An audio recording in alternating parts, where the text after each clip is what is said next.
It was supposed to be a normal day at the park, just a father and son enjoying the fresh air.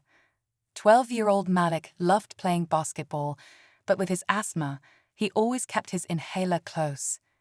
He had no idea that, within minutes, he'd be gasping for breath, not just because of his condition, but because of something much worse. A routine game turned into a nightmare when a local police officer approached Malik and his friends. The officer, a man known around the neighborhood for his aggressive attitude, accused the kids of loitering. When Malik tried to explain that he was just catching his breath, the officer noticed his inhaler. Instead of listening, he snatched it from Malik's hand, claiming it looked suspicious. Malik's chest tightened and panic set in. He tried to speak, to tell the officer he needed it to breathe, but the man only smirked. His friends shouted, begging him to give it back, but the officer refused. What he didn't know was that Malik's father, James Carter, had just parked his car nearby. And James wasn't just any father, he was an FBI agent. Trained to handle high-pressure situations, James knew something was wrong the second he saw his son struggling. His heart pounded as he rushed forward. The officer had no idea who he was dealing with, and in just moments, the power dynamic was about to shift in a way he never expected. James Carter's instincts kicked in the moment he saw his son clutching his chest, his breaths coming in short, desperate gasps. His FBI training had taught him how to assess danger in an instant, and right now, the threat wasn't some criminal. It was a man in uniform abusing his authority. Malik's eyes were wide with fear as the officer held the inhaler just out of reach, almost like it was a game. But this was no game. James could see the color draining from his son's face, his body trembling as he struggled for air. Every second mattered. James forced himself to stay calm as he approached. "What's going on here?" His voice was steady, controlled, but there was an edge to it, a warning. The officer barely glanced at him.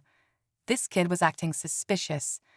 "I need to make sure this isn't some kind of drug device," he said, still gripping the inhaler. James clenched his jaw, his hands tightening into fists at his sides. He knew exactly the type of officer he was dealing with, one who thought his badge gave him unchecked power, one who saw Malik not as a child, but as a problem. Malik gasped, reaching for his throat. The officer hesitated for a brief second, as if realizing the situation was getting serious, but still, he didn't hand over the inhaler. James took a step closer. The officer had no idea who he had just crossed, but he was about to find out. James took another step forward, his eyes locked on the officer. "That's my son," he said, his voice steady but firm. "Give him his inhaler, now." The officer scoffed, barely glancing at James. "Sir, I need you to step back. This is police business." James could feel the anger rising in his chest, but he couldn't let it take over. He had spent years in the FBI, learning how to handle power-hungry men like this. Men who thought intimidation was the same as authority. But right now, he wasn't an agent on duty.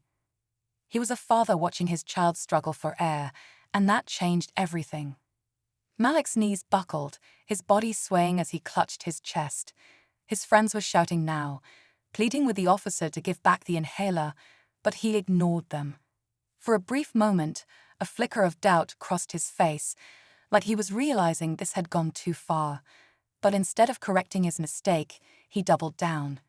If he needed it so badly, why didn't he say something sooner? James' hands curled into fists, but before he could say anything, another voice cut through the tension. "Officer Daniels, what's going on here?" A second officer had arrived, a woman with sharp eyes who immediately took in the situation. James turned to her, his patience wearing thin. "My son is having an asthma attack, and your partner is withholding his medication." The new officer's expression darkened as she looked from James to Malik, then back at her colleague. "Daniels, give him the inhaler, now." Daniels hesitated, his grip tightening.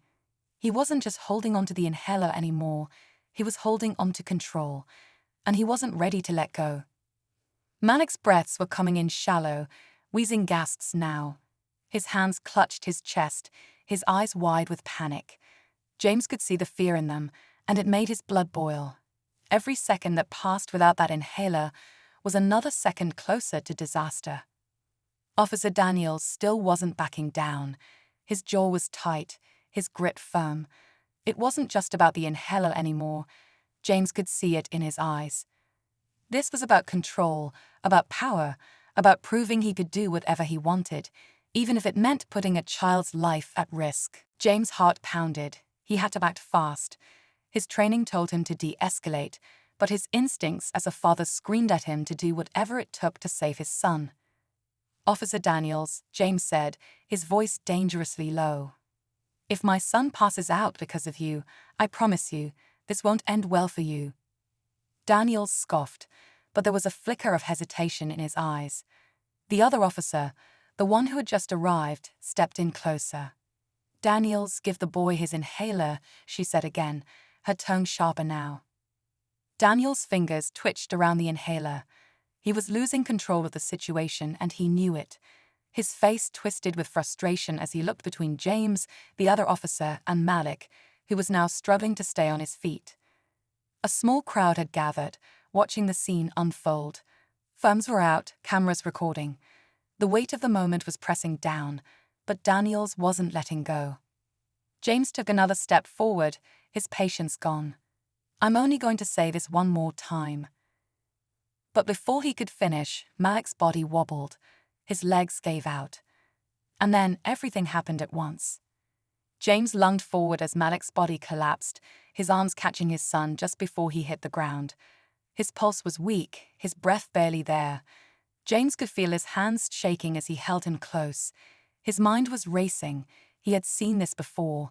If Malik didn't get air now, it could be fatal.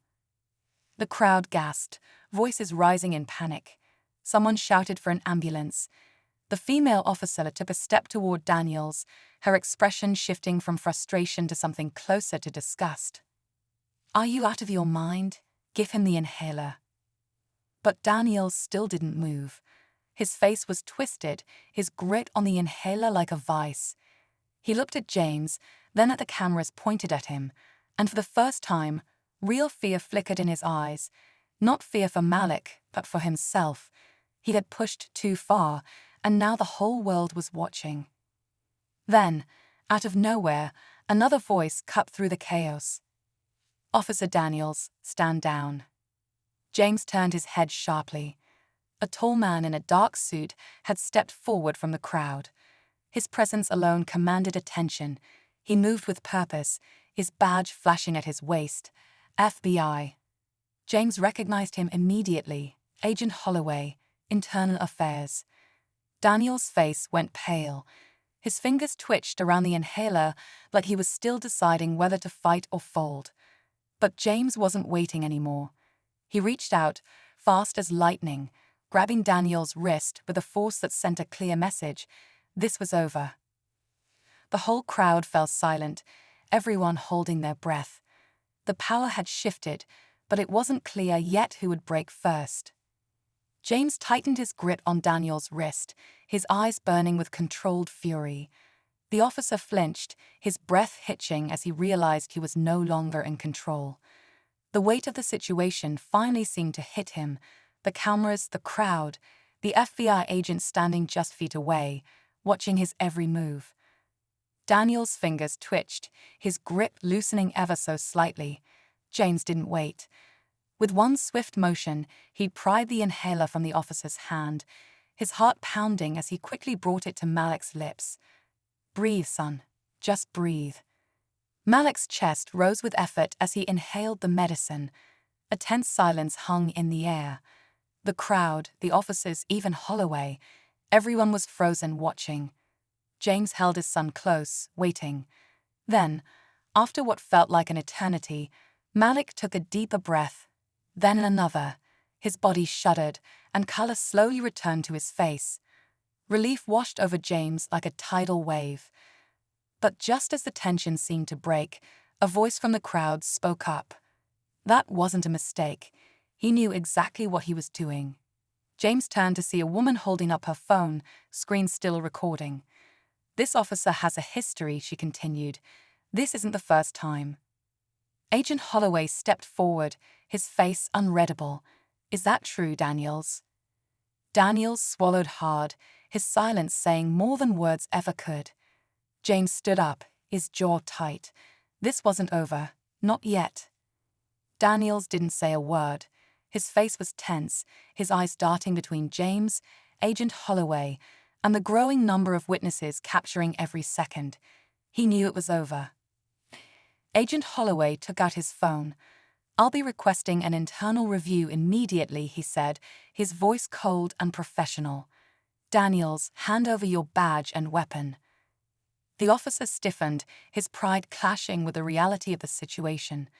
But with cameras rolling, he had no choice. He unhooked his badge, placing it in Holloway's waiting hand, followed by his holstered gun. The crowd murmured, some relieved, others still tense. James turned his attention back to Malik, brushing a hand over his son's head. "You okay?" he asked gently. Malik, still weak, nodded. "I just want to go home." James exhaled, his heart still heavy. He had seen corruption before, but this time it had nearly taken his son's life. The thought made his chest tighten, but as he looked around, he saw something else. People standing together, refusing to stay silent. It gave him hope. As paramedics arrived to check on Malik, James met Holloway's gaze. "Make sure this doesn't happen again," he said firmly. Holloway nodded. "We will." As James helped Malik to his feet, the weight of the moment settled in. Today had been a battle, but the real fight, the one for justice, was far from over. And James would make sure his son never had to face it alone.